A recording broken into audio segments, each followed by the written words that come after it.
Llegamos a un punto clave con esto, que es, ¿qué significa que una sucesión sea válida? Porque no basta, no es suficiente con que alguien te ponga una mitra o se la ponga él mismo y diga, ya está, soy obispo.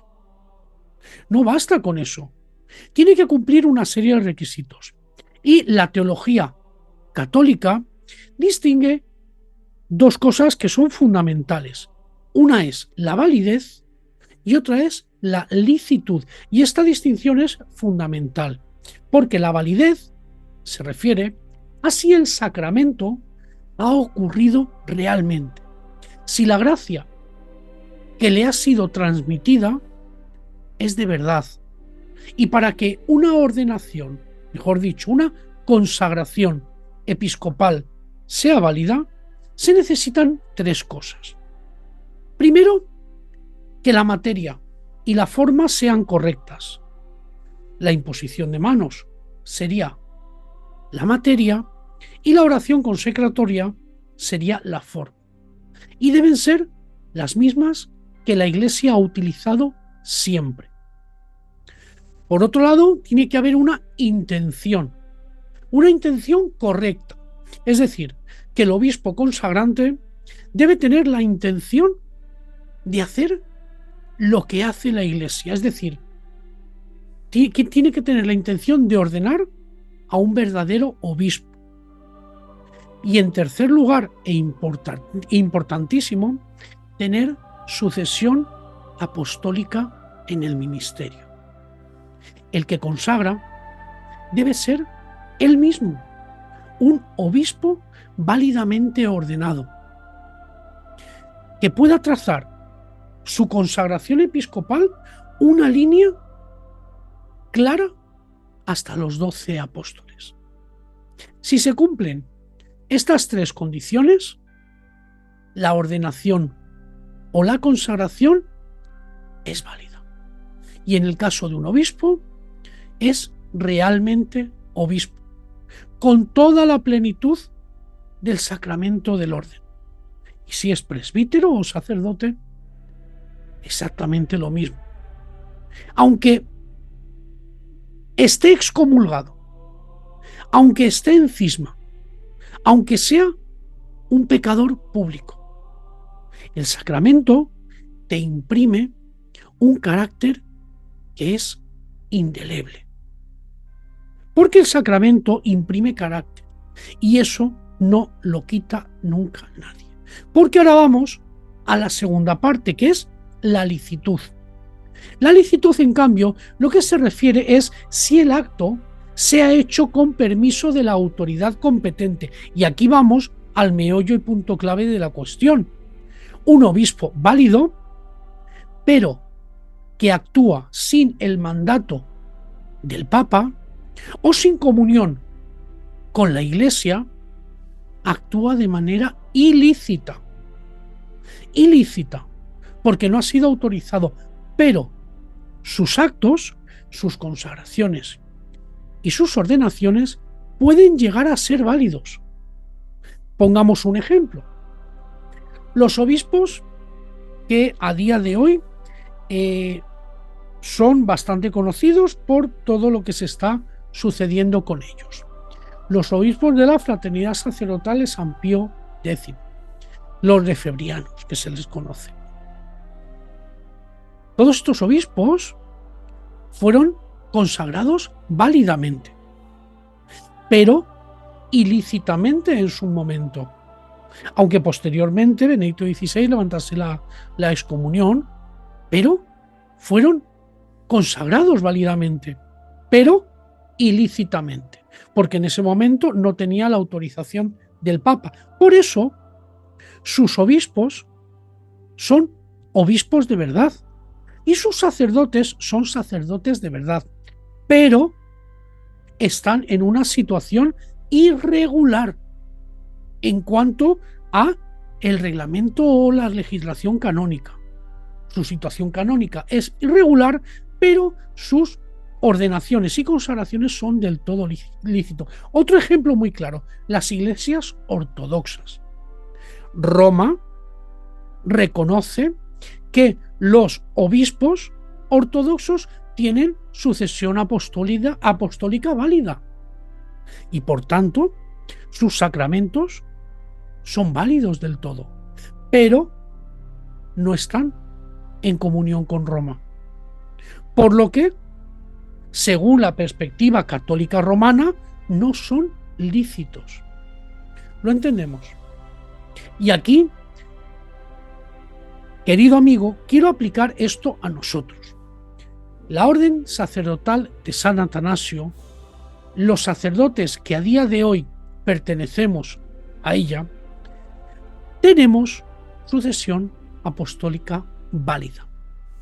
Los obispos que a nosotros nos ordenaron sacerdotes han sido consagrados por obispos que tenían una línea sucesoria clara. Y esa línea, después de haber comprobado esa línea, tienen una línea que se remonta a los apóstoles. Por eso, nuestras misas son misas completamente válidas y completamente lícitas. Nuestras confesiones son verdaderas confesiones. Nuestros sacramentos son verdaderos sacramentos. Nuestras misas son verdaderas misas. El hecho de que no estemos en comunión con Roma afecta a la licitud. A la licitud, no a la validez. Y esto es algo que la misma Roma ha reconocido implícitamente en muchísimos casos. Por eso, cuando un sacerdote de nuestra orden celebra una Eucaristía, podemos tener la certeza de que Cristo realmente se hace presente. No es un símbolo, no es un recuerdo, es el mismo sacrificio de Cristo, actualizado por un sacerdote que está en línea sucesoria válida con los apóstoles. Y después de todo esto, alguien podría preguntarse, vale, muy bien, todo esto está muy bien, pero ¿y a mí qué me importa? Yo lo que quiero hacer es rezar, sentir a Dios, vivir mi fe, ¿y para qué necesito yo saber si tienes o no tienes, o tienen o no tienen sucesiones apostólicas? Y la respuesta es que la fe no es una experiencia que sea privada. La fe es un regalo que se recibe en la Iglesia y que se recibe también a través de la Iglesia. Y la Iglesia no es una idea abstracta.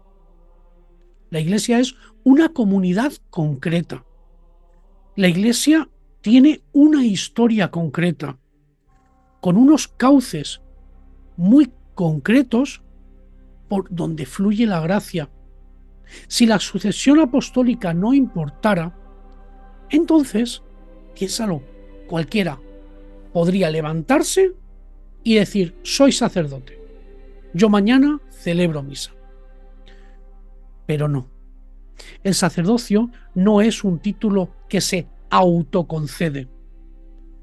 Es un don que se recibe de otros, que a su vez lo recibieron de otros, y así hasta llegar a los apóstoles. Y a través de ellos, que lo recibieron del propio Cristo. Por eso es importante.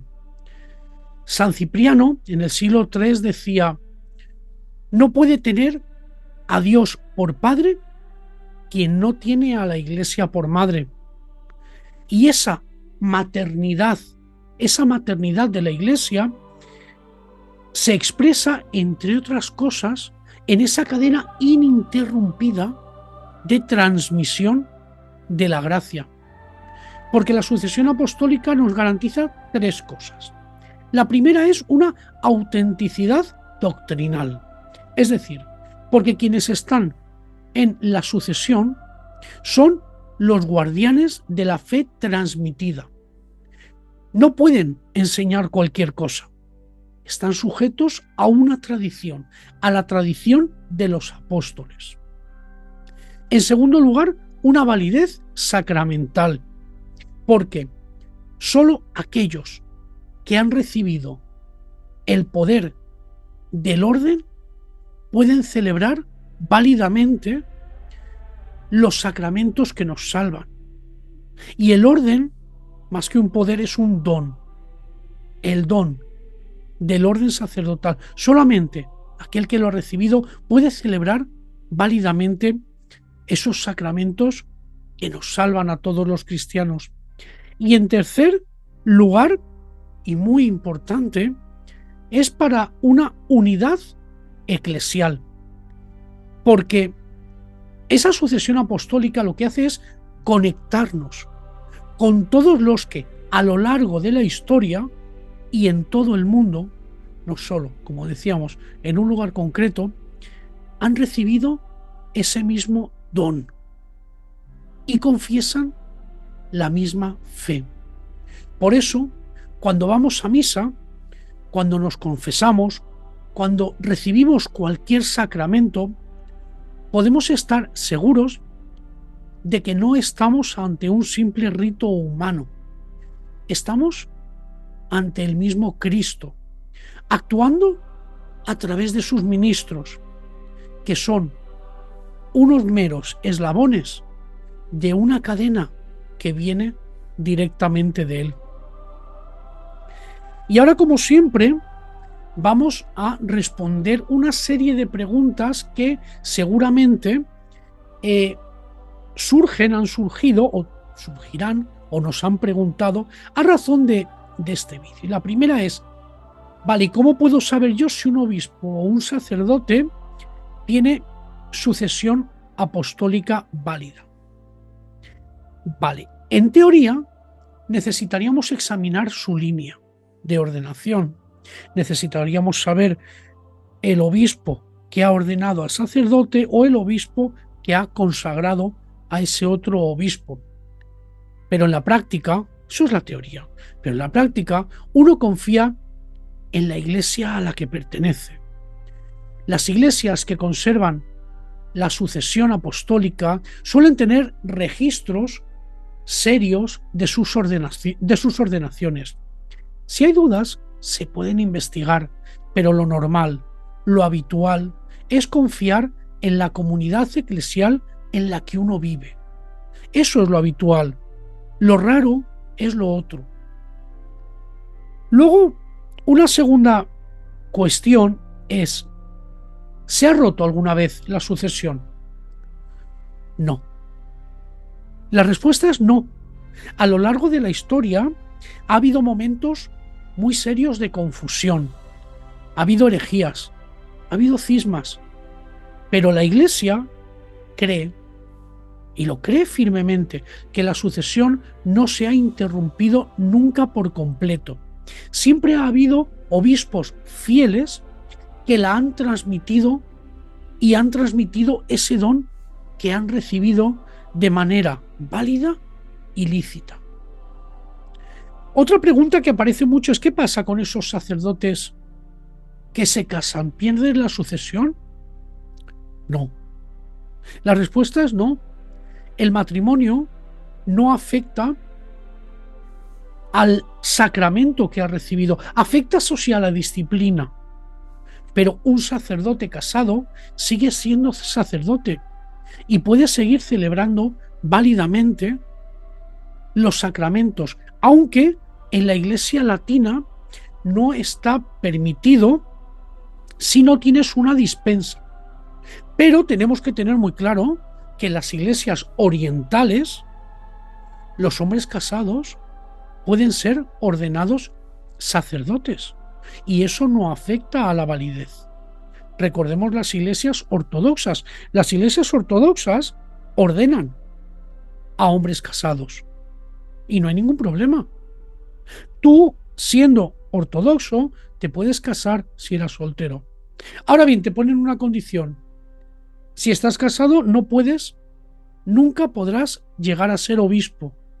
Es la condición que te pone. Pero tú, como sacerdote, puedes estar casado. Y eso pasa en muchas iglesias orientales. Por lo tanto, no, el matrimonio no afecta al sacramento. Otra pregunta es, ¿y por qué en nuestra orden damos importancia a eso? ¿Por qué en la orden sacerdotal de San Atanasio? Pues porque es nuestra identidad. Porque nosotros no somos una iglesia nueva inventada por nadie, no somos una orden que ha nacido de forma espontánea. Nosotros somos herederos de una larga tradición que viene de los apóstoles. Nuestros sacramentos son válidos porque estamos en esa cadena, somos eslabones de esa cadena y eso nos da la certeza de que cuando celebramos los sacramentos es Cristo el que actúa. Otra pregunta es, ¿y un laico puede celebrar el bautizo válidamente? La respuesta es que en caso de necesidad y urgencia, sí. El bautismo es el único sacramento, el único, que puede ser administrado válidamente por cualquier persona. Incluso, esto quizás es un poquito espinoso, incluso no bautizada. Si tiene verdadera intención de hacer lo que hace la Iglesia y usa la materia y la forma correcta, es decir, el agua y la fórmula trinitaria. Pero para los demás sacramentos, Eucaristía, confirmación, orden sacerdotal, etc., se necesita un ministro ordenado. Así que, llegados a este punto, creo que hemos hecho un viaje fascinante. Creo que hemos visto muchísimas cosas. Hemos visto que Jesús eligió a 12 apóstoles, no a uno ni dos, ni a uno solamente y le dio el poder de todo, a 12. Y a los 12 les dio su autoridad. Hemos visto también que los apóstoles, guiados por el Espíritu Santo, eligieron a Matías para ocupar el lugar de Judas, estableciendo en ese momento el principio de lo que sería la sucesión apostólica. Hemos visto que la transmisión se hacía mediante la imposición de manos. Y hemos visto, y esto quiero que lo recuerdes porque es fundamental, que los apóstoles, los 12, se dispersaron por todo el mundo, dando origen a múltiples líneas de sucesión. No hay únicamente una, múltiples líneas de sucesión. Y que la validez de esa sucesión depende de la materia, la forma, la intención y que el ministro esté válidamente ordenado. Mientras que la licitud depende de la comunión con la Iglesia Católica, de Roma o de la que sea en su momento.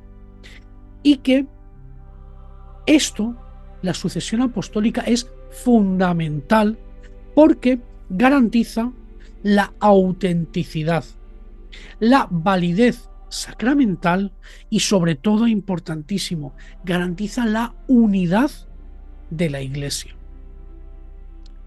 Y ahora, después de todo esto, ¿qué hacemos con todo esto? Pues en primer lugar lo que tenemos que hacer es valorarlo. No hay que dar por sentado que cualquier persona puede celebrar sacramentos.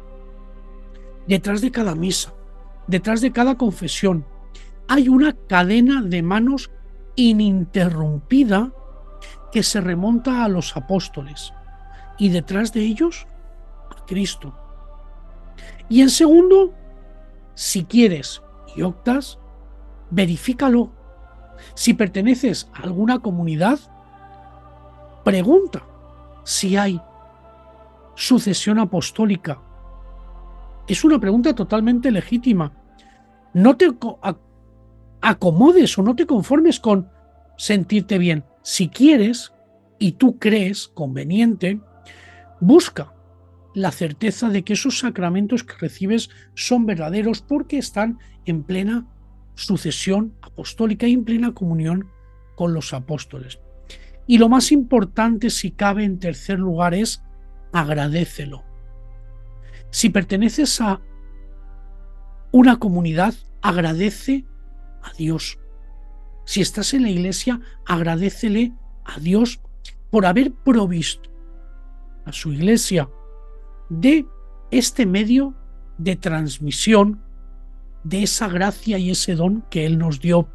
Agradece a aquellos que a lo largo de la historia mantuvieron viva esta cadena, muchas veces incluso a costa de su propia vida. Y en cuarto lugar, vive esa gracia, disfrútala. Si tienes la dicha de estar en una comunidad, en una iglesia, con una sucesión apostólica válida, aprovecha, disfruta los sacramentos.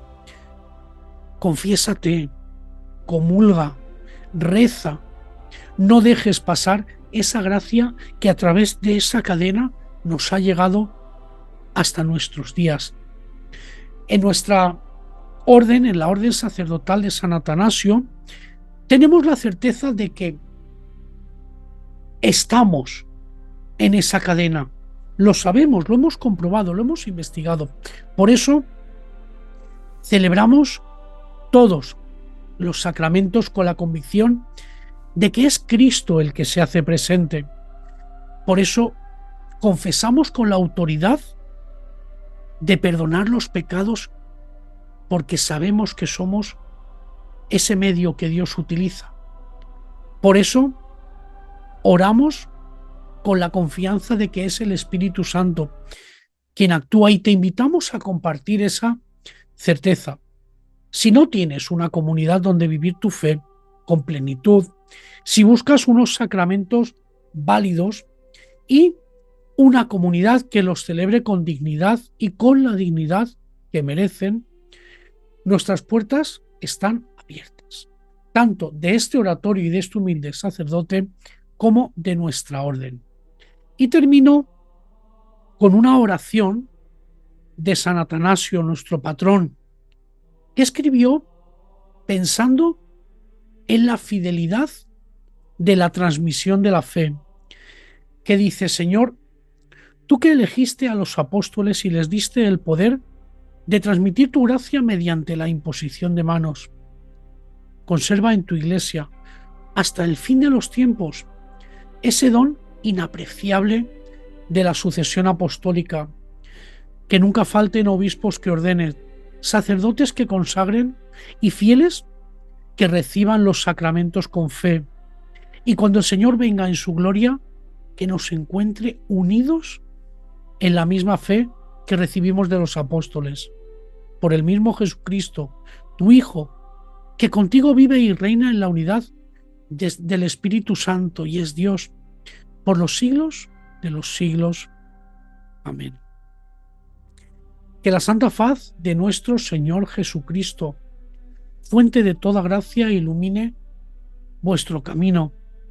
Que la Virgen del Carmen, reina de los apóstoles, nos tome a todos nosotros de su mano, y que San Atanasio, defensor de la fe apostólica, interceda por todos y cada uno de nosotros, y que la bendición de Dios Todopoderoso, Padre, Hijo y Espíritu Santo, descienda sobre todos vosotros, descienda sobre ti y por todos aquellos que guardan la fe transmitida por los apóstoles, ahora y siempre. Que Dios te bendiga y nos vemos en el próximo vídeo.